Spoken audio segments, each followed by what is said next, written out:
সুপ্রিয় শিক্ষার্থীরা, আমি তোমাদের তানিয়া ম্যাডাম বলছিলাম। চলে আসলাম আমাদের ফিনান্স ব্যাংকিং ডিমার দ্বিতীয় ক্লাস নিয়ে। প্রথম ক্লাসে কিন্তু আমরা কি করেছিলাম, তোমাদের সিলেবাসটা দিয়েছিলাম। প্রথম ক্লাসটাতে আমরা তোমাদের সিলেবাসটা দিয়েছিলাম। তার মধ্যে প্রথম পত্র থেকে ছিল অধ্যায় 1, 3 এবং 4। অধ্যায় 1 আমাদের পড়া হয়ে গিয়েছে এর আগে।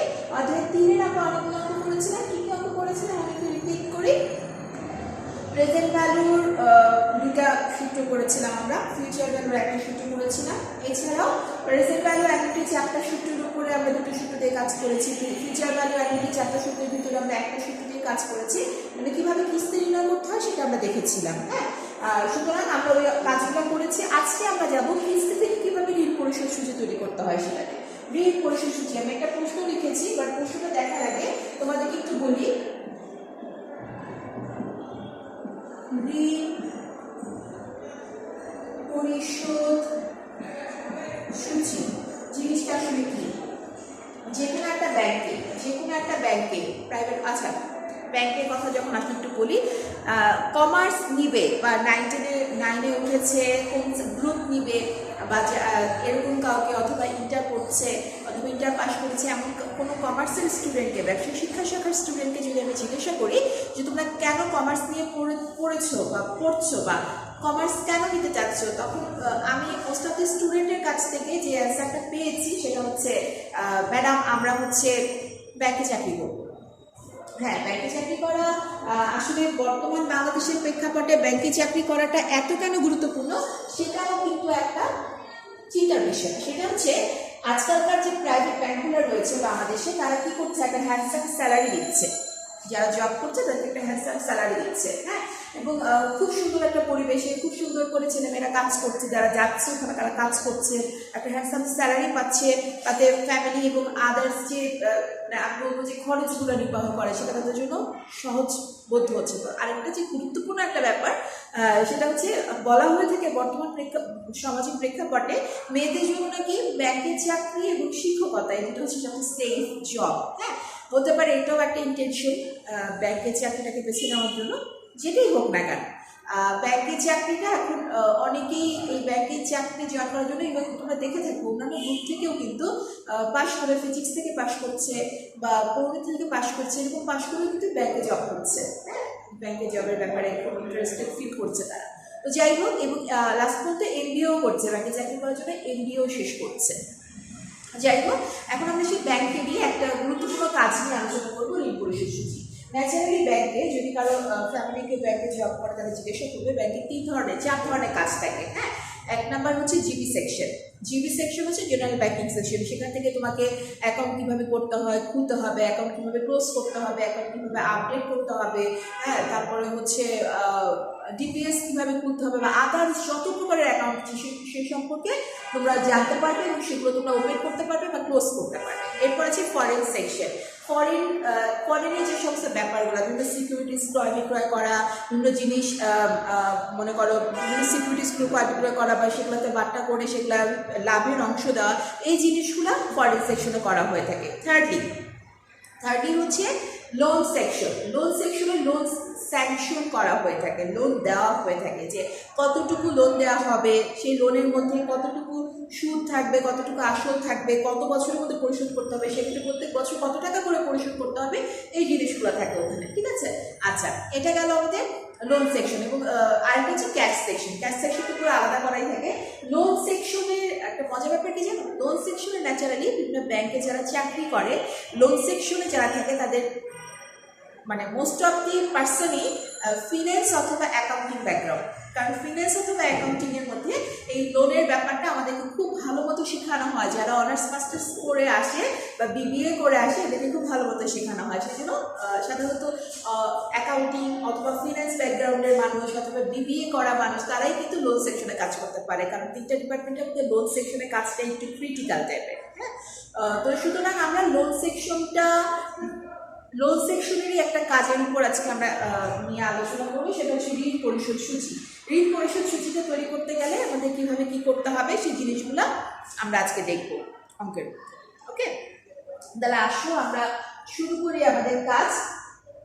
আমরা অলরেডি একটা প্রশ্ন লিখেছি, একটু খেয়াল করো যে জনাব আনিস একটি ব্যাংক থেকে 10 লক্ষ টাকা ঋণ গ্রহণ করেছে, তাকে বার্ষিক সমান 6টি কিস্তিতে ঋণ পরিশোধ করতে হবে, সুদের হার 10%। ঠিক আছে, প্রথমে বলেছি আমরা ঋণের কিস্তির পরিমাণ নির্ণয় করো, সেকেন্ডলি বলেছি সুদ এবং আসলের পরিমাণ নির্ণয় করে দেখো। হ্যাঁ, ঋণ পরিশোধ বা সুদ এবং আসলের পরিমাণটা নির্ণয় করে দেখাতে গেলে আমাদেরকে ঋণ পরিশোধ সূচি তৈরি করতে হবে, কিন্তু একই পদ্ধতি। তাহলে আসলে প্রথমে আমরা ঋণের কিস্তি নির্ণয় করে রিকোয়ারমেন্ট একটু মুছে নিই। হ্যাঁ, রিকোয়ারমেন্টটা মুছে দিই, তোমরা প্রশ্নটা তুলে নিলে ভালো করবে, পজ করে ভিডিওটা একটু আগে নিয়ে পজ করে প্রশ্নটা সবাই খাতা তুলে নিলে, প্রশ্নটা তুলে নিলে তোমাদের জন্য কাজ করতে সুবিধা হবে। বাসা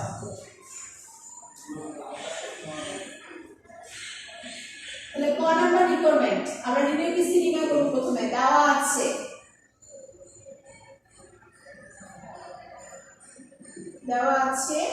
PVA।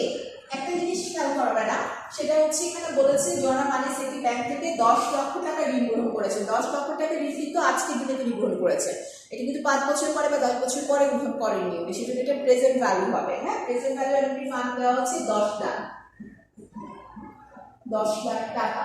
তারপরে দেওয়া আছে সুদের হার 10%। আর এর মধ্যে কোনো ব্যাপার, তাকে বার্ষিক সমান 6টি কিস্তিতে, বার্ষিক বলে দিচ্ছে, তার মানে বছরে একটি করে 6টি কিস্তিতে পরিশোধ করতে হবে। তার মানে এর পরিমাণ মান হচ্ছে 6, আর আমরা এর পরিমাণ নির্ণয় করবো। আমাদের কিন্তু কর্নার রিকোয়ারমেন্টে বলাই হয়েছে যে কিস্তির পরিমাণ নির্ণয় করতে হবে। তাহলে আমরা সূত্রটা লিখি, আমরা জানি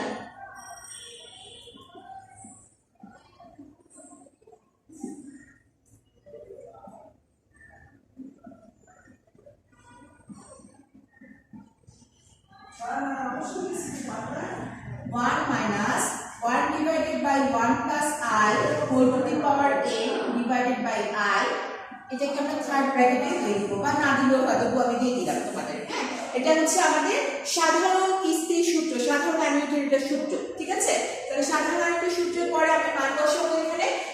খেয়াল করে আমি বা দিয়ে কাজ করবো, কারণ আমাদের এ এর মানটা নির্ণয় করবো, আর পিভি এর মান আমাদের দেওয়া আছে। তাহলে প্রথমে PVA মান দেওয়া আছে 10 লাখ। আচ্ছা, এটা আমরা নির্ণয় করে ফেলি না একবারে, বারবার আমি না নিয়ে একবারে নির্ণয় করে ফেলি। আসলে প্রথমে করি, প্রথমে একটু মান নির্ণয় করবো। আচ্ছা, মান কিন্তু বসাই, মানটা বসাই আগে। 1 plus 1 minus 1 divided 1 plus আমাদের এখানে I এর মান দেওয়া আছে 0.1। এখানে আমি ভেঙে লিখেছি, বা তোমরা এখানে লিখতে পারো 0.1 whole to the power 6, আর নিচে হচ্ছে 0.1। হ্যাঁ, আমি এই পাশে দেখাই, বা 10 lakh equal to A into, আমরা মানটা একেবারে নির্ণয় করে দেখাই। হ্যাঁ, আচ্ছা, 1 plus 0.1 whole to the power 6। আচ্ছা, তারপরে 1 ডিভাইডেড आंसर আসলো 1 মাইনাস आंसर আসলো 0.1। একবারে আসলো আমাদের এখানে 4.3553, 4.3553। আমি 4 ঘর নিয়েছি দশমিকের পরে। এখন আসো, যেহেতু আমাদের যেটা আমরা মান নির্ণয় করবো সেটা আমাদের কিন্তু বাদিকে থাকতে হয়, সেটা মান নির্ণয় করার জন্য সেটাকে আমাকে একে বাদিকে আনতে হবে। তাহলে পুরো ব্যাপারটাকে, এই পুরোটাকে আমি এদিকে নিয়ে আসবো, এটাকে আমি এইদিকে নিয়ে যাবো।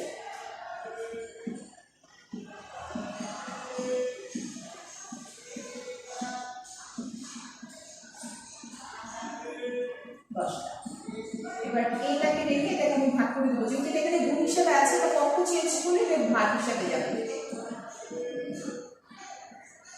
এই জিনিসগুলো কিন্তু আমার আগেই বলা, আমি যদি দ্রুত করছি কারণ তোমাদেরকে আমি অ্যাভারেজের অঙ্ক করিয়েছিলাম।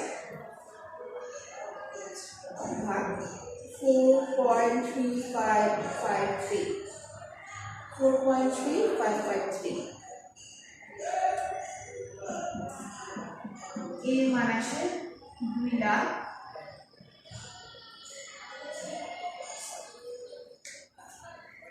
আবার 2 2,29,605। আমি দশমিকের পরে আমি করলাম না, 2,29,605। ক্লিয়ার? 2,29,605। একটু অঙ্কটা তুলে নাও ম্যাডাম, তোমাদের ভালো জন্য বলছি, অঙ্কটা তুলে নাও।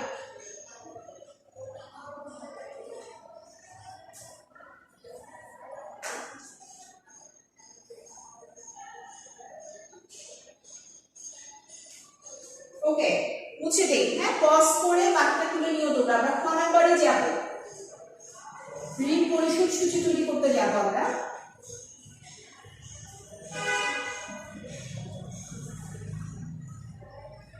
ক্যালকুলেটর ছাড়া বেসিক্যালি অ্যাকাউন্টিং ও ফিনান্স পাস করা যায় না। হ্যাঁ, ফিনান্সের স্পেশালি ফার্স্ট পেপারটা ক্যালকুলেটর ছাড়া করা হচ্ছে খুবই বোকামির একটা কাজ।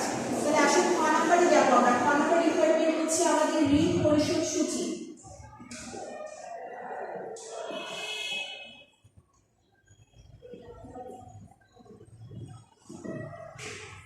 ঋণ পরিশোধ সূচিটা আমরা একটা চার্টের মাধ্যমে দেখাবো। হ্যাঁ, মজার ব্যাপার হচ্ছে এটা করলে অনেকে তোমরা লোন সেকশনের কাজটা সম্পর্কে জানতে পারবে। লোন সেকশনে একটা কাজ সম্পর্কে জানতে পারবে। হ্যাঁ, যে কিভাবে লোন সেকশন করার আগে কিভাবে ঋণের পরিমাণ আসলে পরিমাণ নির্ণয় করে সেটা তোমরা জানতে পারবে। তাহলে আসলে আমরা দেখি ঋণ পরিশোধ সূচি। ঋণ পরিশোধ সূচি তৈরি করে কিভাবে? একটা আমরা চার্ট করবো, সেই চার্টে 6টা কলাম আর রো হবে বছরের উপর বেস করে। আমাদের এই অঙ্কের ক্ষেত্রে বছর কত? 6। বছর কয়টা? 6। তাহলে রো হবে 6টা আর একটা হচ্ছে নাম লেখার জন্য একটা 7টা রো হবে। তাহলে আমি একটা নাম লেখার জন্য করেছি আর এটা 1 বছর, প্রথম বছর, দ্বিতীয় বছর, তৃতীয় বছর,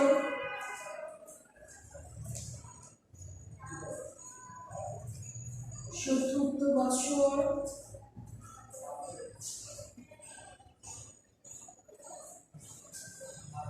পঞ্চম বছর,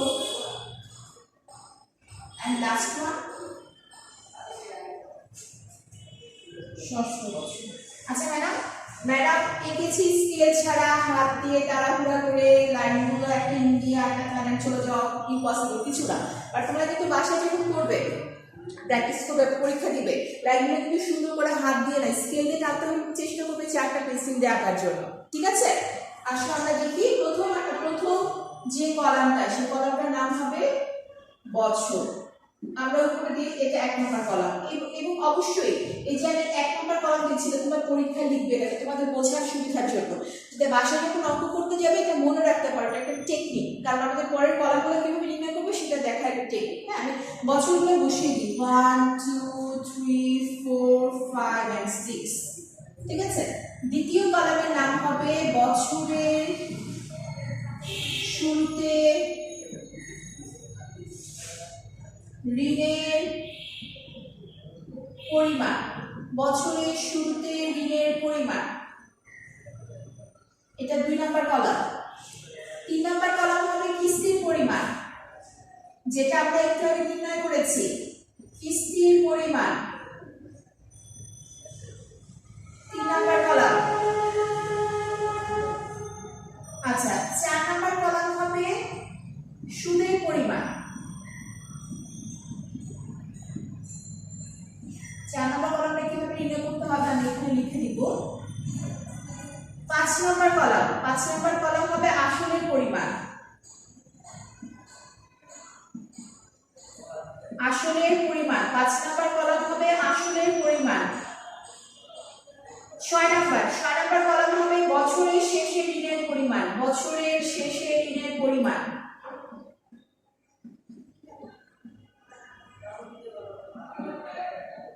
বছরের শেষে ঋণের পরিমাণ ক্লোজ করে দিই আমরা।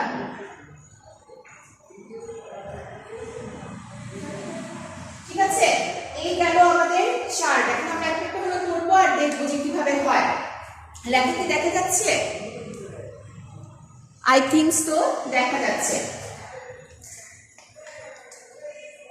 ওকে, আসো বছরের শুরুতে ঋণের পরিমাণ। আচ্ছা, তার আগে একটা কলাম যদি লিখে ফেলতে পারি, কত আসছিল আমাদের? 2,29,605 না? হ্যাঁ, কিস্তিটা সব জায়গায় সেম হবে, কিস্তি কম বেশি হবে না। তাহলে আমরা এটা লিখে ফেলি 2 লক্ষ, যেটা আমরা ক নাম্বার রিকোয়ারমেন্টে নির্ণয় করেছি সেটাই, 2,29,605 229,605 229,605 229,605 229,605 229,605। তাহলে আমরা কিস্তির পরিমাণটা যেহেতু সব বছর সমান, এটা কিন্তু আমরা লিখে ফেললাম কিস্তির পরিমাণটা। হ্যাঁ, এখন আমরা আস্তে আস্তে করে ম্যাথটা করব। তাহলে দেখো, প্রথমে বছরের শুরুতে ঋণের পরিমাণ কত হবে? আমরা ব্যাংক থেকে ঋণ নেওয়া হয়েছিল কত টাকা? 10 লক্ষ টাকা। ব্যাংক থেকে ঋণ নেওয়া হয়েছিল 10 লক্ষ টাকা। 10 লাখ টাকা প্রথমে লিখবো। এবার এখান থেকে আমরা সুদের পরিমাণ নির্ণয় করব। সুদের হার কত দেওয়া আছে? 10%। আমরা কি কিস্তির উপরে সুদ ধরবো? না, আমরা কিন্তু আসল টাকার উপরে সুদ ধরবো। বছরের শুরুতে যে টাকাটা আছে সেটার উপর আমরা সুদ ধরবো। তাহলে সুদের পরিমাণ কত দেওয়া আছে? 10%। সুদের পরিমাণ কিন্তু দেওয়া আছে 10%। দরকার নেই। সেক্ষেত্রে আমরা এখানে 4 নাম্বার কলামটি নির্ণয় করবো। 2 নাম্বার কলাম এর উপরে আমাদের সুদের হার দেওয়া আছে 10%। ধরে যা আসে সেটা হচ্ছে আমাদের 4 নাম্বার কলামে বসাতে হবে। 2 নাম্বার কলামের উপরে 10% ধরে যা আসে সেটা আমাদের 4 নাম্বার কলামে বসাতে হবে, কারণ সুদের হার দেওয়া আছে 10%। তাহলে 10 লক্ষ টাকার উপরে সুদ কত আসে? ক্যালকুলেটরের টিপে দেখবে 1 লক্ষ টাকা আসে সুদের পরিমাণ। 1 লক্ষ টাকা আসে। 10 লক্ষ টাকার উপরে 10% আসে 1 লক্ষ টাকা। তাহলে প্রথম বছরে সুদের পরিমাণ হচ্ছে 1 লাখ টাকা। এবার দেখো আসলের পরিমাণ কিভাবে নির্ণয় করব। এই যে আমার কিস্তি এটা কেউ লিখবে না, এটা আমি বলছি। কিস্তির মাঝে দুটো জিনিস থাকে, একটা সুদ প্লাস আসল। কিস্তির মাঝে দুটো জিনিস থাকে, একটা সুদ প্লাস আসল। এটা লেখার দরকার নেই। হ্যাঁ, তাহলে আমাদের যে কিস্তিটা এখানে সুদ আছে আসল আছে, তার মানে এই দুটো যোগ করে আমার এটা যেন হয় এটা দেখতে হবে। এই দুটো যোগ করে যেন আমার এটা হয় সেটা দেখতে হবে আমাকে। তাহলে আমি এখানে সুদের পরিমাণটা পেয়ে গেছি। আসলের পরিমাণটা কিভাবে পাবো? 5 নাম্বার কলামটা কিভাবে পাবো? 5 নাম্বার কলাম পাবো 3 থেকে 4 বিয়োগ করলে তো আমি আসলের পরিমাণ পেয়ে যাচ্ছি। 3 থেকে 4 অর্থাৎ আমি সুদের পরিমাণ নির্ণয় করে ফেলেছি। তাহলে কিস্তি থেকে সুদের পরিমাণটা বাদ দিলে আমি আসলের পরিমাণটা পেয়ে যাচ্ছি। তাহলে আমরা বাদ দিয়ে দেখি, 2,29,605 মাইনাস 1 লাখ আসলে হচ্ছে 1,29,605। 1,29,605 এটা হচ্ছে আমার আসলের পরিমাণ আসে। এবার তাহলে দেখো ম্যাডাম, সবসময় মাথায় রাখবে 4 নাম্বার কলাম এবং 5 নাম্বার কলাম যোগ করলে যেন আমার 3 নাম্বার কলামের সমান হয়। 4 নাম্বার কলাম এবং 5 নাম্বার কলাম যোগ করলে যেন আমার 3 নাম্বার কলামের সমান হয়, সেটা আমাদেরকে মাথায় রাখতে হবে। ঠিক আছে? এবার বছরের শেষে ঋণের পরিমাণটা আমরা কিভাবে নির্ণয় করব? এটা নির্ণয় করার জন্য আমাদেরকে দেখতে হবে বছরের শুরুতে আমার কতটুকু ঋণ ছিল, সেখানে কতটুকু আসল আমি শোধ করতে পেরেছি। এটা বের করলে আমার বছরের শেষে ঋণের পরিমাণ চলে আসবে। বছরের শুরুতে আমার ঋণের পরিমাণ ছিল 10 লক্ষ টাকা। সেখান থেকে প্রথম বছর আমি শোধ করেছি আসল, আমি কিন্তু সুদের কথা বলছি না এখানে। ঋণ 10 লাখ টাকা নিয়েছি, সেখান থেকে শোধ করেছি আমি 1,29,605 টাকা।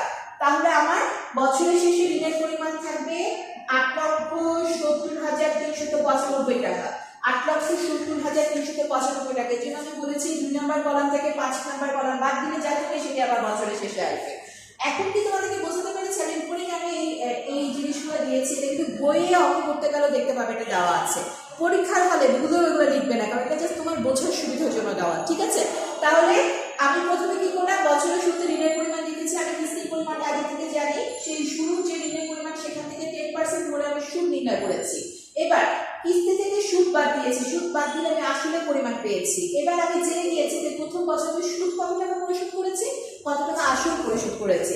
এবার কি করতে হবে, 10 লক্ষ টাকা আমি প্রথম বছরে, সেখান থেকে প্রথম বছর শেষে আমি আসল শোধ করেছি এই টাকাটা। সুতরাং এই 10 লক্ষ টাকা থেকে এই টাকাটা বাদ দিলে যে টাকাটা আসবে বছরের শেষে আমার ঋণ তত দিয়ে দাঁড়াবে। হ্যাঁ, এবার আসো দ্বিতীয় বছরের শুরুতে আমার ঋণের পরিমাণ কত হবে। প্রথম বছরের শেষে যে ঋণের পরিমাণটা আছে সেটি আমার দ্বিতীয় বছরের শুরু ঋণের পরিমাণ 8,70,395। দ্বিতীয় বছর শেষে শুরুতে এটাই হচ্ছে আমার ঋণের পরিমাণ অ্যাজ ইউজুয়াল। দ্বিতীয় বছরটা আমি করে দেখাবো, তারপরে তোমাদেরকে সলভ করতে হবে নিজে নিজে। আমি করে দিব, বাট তোমাদেরকে সলভ করতে হবে নিজে নিজে। হ্যাঁ, তাহলে এখন সুদের পরিমাণটা নির্ণয় করব। অ্যাজ ইউজুয়াল সুদের পরিমাণটা হবে 2 নম্বর কলামের উপরে 10%। তাহলে 2 নম্বর কলামে আছে 8,70,395, এটার উপরে 10% ধরবো আমরা। তাহলে আসছে এখানে 87,040, 39.5 আছে, 40 ধরে নাও, 87,040 আমার সুদের পরিমাণ আসছে এখানে। তাহলে আমি জানি এই টাকাটা আমার কিস্তির মধ্যে আছে, আসল বের করতে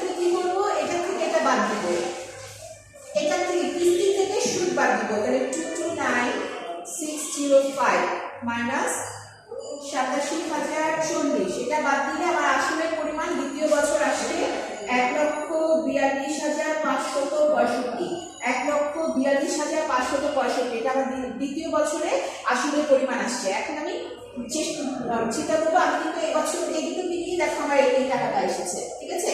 এখন আমি দেখবো যে আমার দ্বিতীয় বছর শেষে আমি যেহেতু দ্বিতীয় বছরে আসল পরিশোধ করেছি এই টাকাটা, দ্বিতীয় বছর শেষে আমার কতটুকু ঋণ বাকি আছে।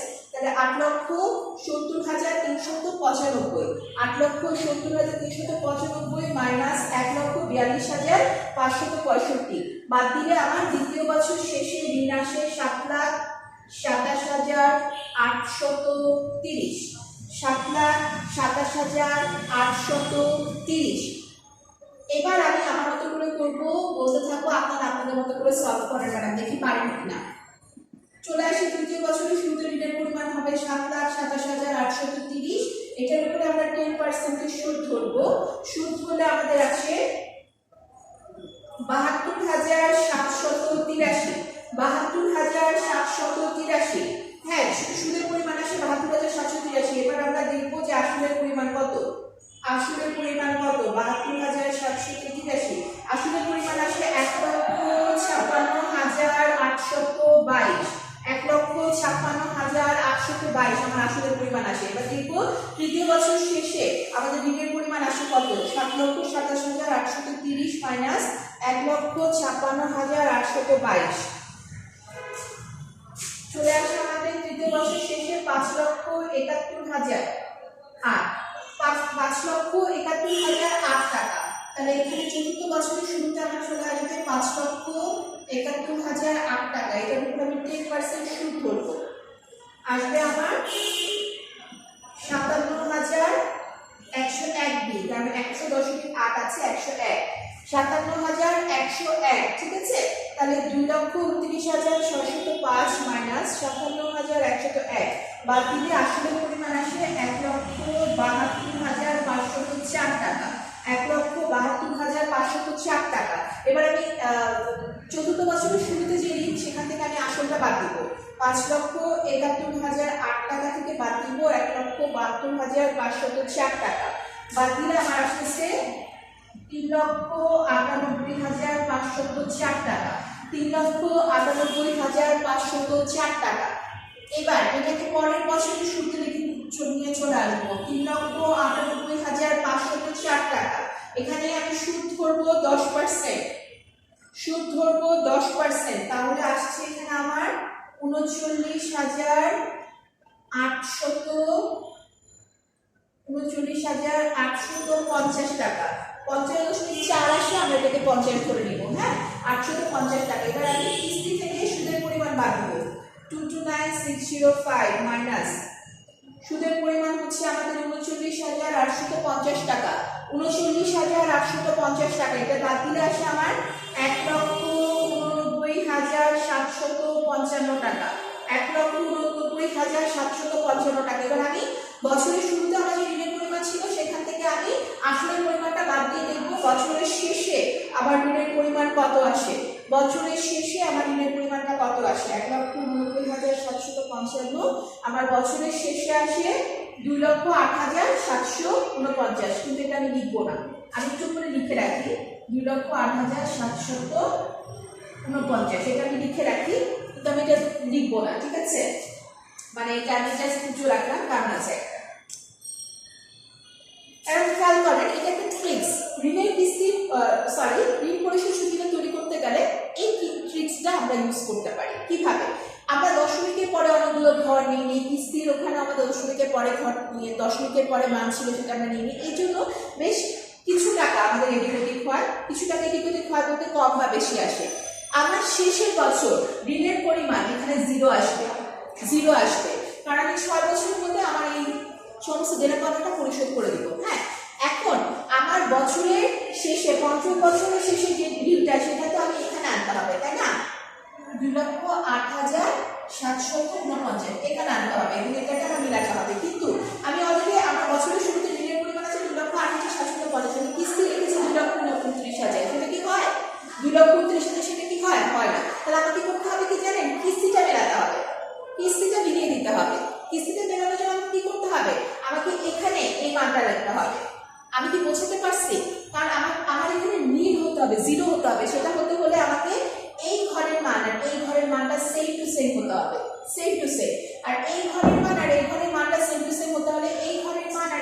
মানটাও সেম টু সেম হতে হবে। সেক্ষেত্রে আমার এই ঘর, এটা এবং এটা এবং এটা, এই দুইটা ঘরের মান হতে হবে এই মানটা, কিস্তির মানটা, যাতে আমার এখানে বছরের শেষে ঋণের পরিমাণটা মিল আসে। এটা আমাকে দেখাতে হবে। তার মানে 2,08,750,000 জায়গায় আমাকে লিখতে হবে 2,29,605 টাকা, 2,29,605 টাকা লিখতে হবে আমাকে। ঠিক আছে, তাহলে আমি কি করতে পারি এখানে, আমি যেটা করতে পারি সেটা হচ্ছে, তাহলে আমাকে এখানে এটার শেষের মান এবং এটার শেষের মানটা কিস্তির মানের সমান হতে হবে। কিস্তির মানের সমান হতে হবে। কিস্তির মানের যখনই সমান হবে তখন আমার ষষ্ঠ বছর শেষে এটা মিল আসবে। আমি কি ক্লিয়ার করতে পেরেছি? সেজন্য যেটা করতে হবে ম্যাডাম সেটা হচ্ছে তোমাদেরকে এখানে কিস্তির মানটা যাই আসবে এখানে কিস্তির মানটা লিখে দিতে হবে। অর্থাৎ 2,29,605 এটা লিখে দিতে হবে। 29,605, 2,29,605, 2,29,605 এটা লিখে দিতে হবে। ঠিক আছে, এটা লিখতে গেলে এখন আমার দিকে একটু অ্যাডজাস্ট করতে হবে, কারণ আমার এই দুটো মিলিয়ে যা আছে সেটা বাদ দিলে আমার 2,29,605 আসে না। তো এটা অ্যাডজাস্ট করতে পারো, না করলেও কোনো সমস্যা নেই, এটা এইভাবে রেখে দাও। সুদের মানটা যদি হয় তাহলে এখানটা কমিয়ে দাও, সুদের মানটা এখানটা তুমি কমিয়ে দাও, সুদের মানটা এখানে তুমি কমিয়ে দিলে কেমন মনে করো 2,29,605 বাদ দিলে এখানে তুমি কমিয়ে দিতে পারো বা এভাবে রাখতে পারো, জাস্ট ওটা শো করো। অর্থাৎ তোমার শেষ বছরে যেন আমার এই পুরো টাকাটা শোধ হয়ে যায় সেটা আমাকে দেখতে হবে। তাহলে 2,29,605 থেকে আমি যদি সুদের পরিমাণ করি তাহলে আমার আসবে 22,961 টাকা, 22,961 টাকা, 22,961 টাকা আমার সুদের পরিমাণ আসবে। আর আসল কত আসবে আমরা দেখি।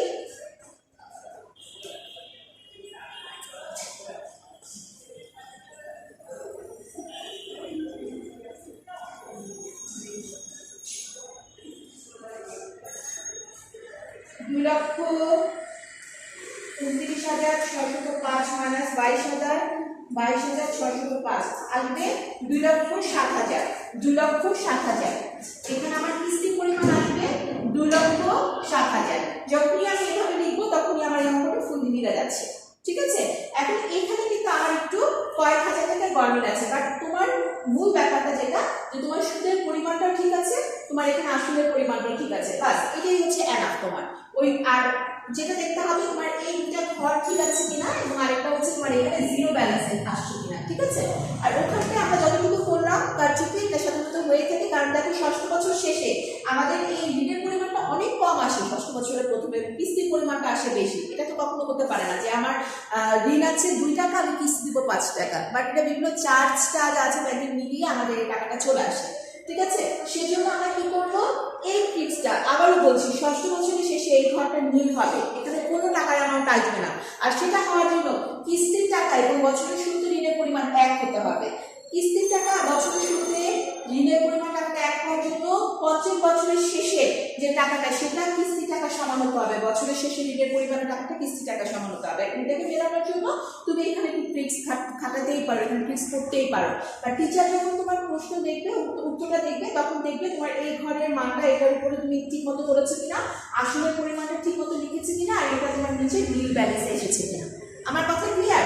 এবং আমাদের রিকোয়ারমেন্টে কিন্তু বলা আছে সুদ এবং আসলের পরিমাণ, তুমি সুদের পরিমাণটা ঠিক মতো নির্ণয় করেছো কিনা, আসলের পরিমাণে ঠিক মতো নির্ণয় করেছো কিনা, এবং এখানে বছরের শেষে ঋণের পরিমাণটা তোমার জিরো এসেছে কিনা ষষ্ঠ বছরের শেষে, এটা কিন্তু মূল হচ্ছে দেখার বিষয়। ওকে, তাহলে আমরা আজকে একটা অঙ্ক করলাম, ইনশাআল্লাহ আগামীকালকে আমরা আরেকটা ক্লাস করব ঋণ পরিশোধ সূচির উপরে। হ্যাঁ, এটা আমি তোমাদেরকে ট্রিক্স শেখালাম।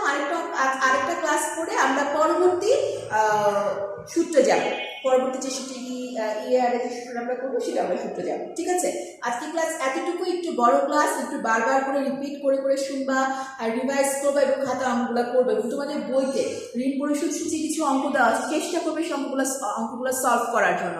আমি পরবর্তী ক্লাসে টেস্ট পেপার থেকে একটা অঙ্ক করাবো ঋণ পরিশোধ সূচির উপরে। ঠিক আছে ম্যাডাম, ভালো থাকো, সুস্থ থাকো, আর প্রশ্ন থাকলে কমেন্ট বক্সে লিখো। আল্লাহ হাফেজ।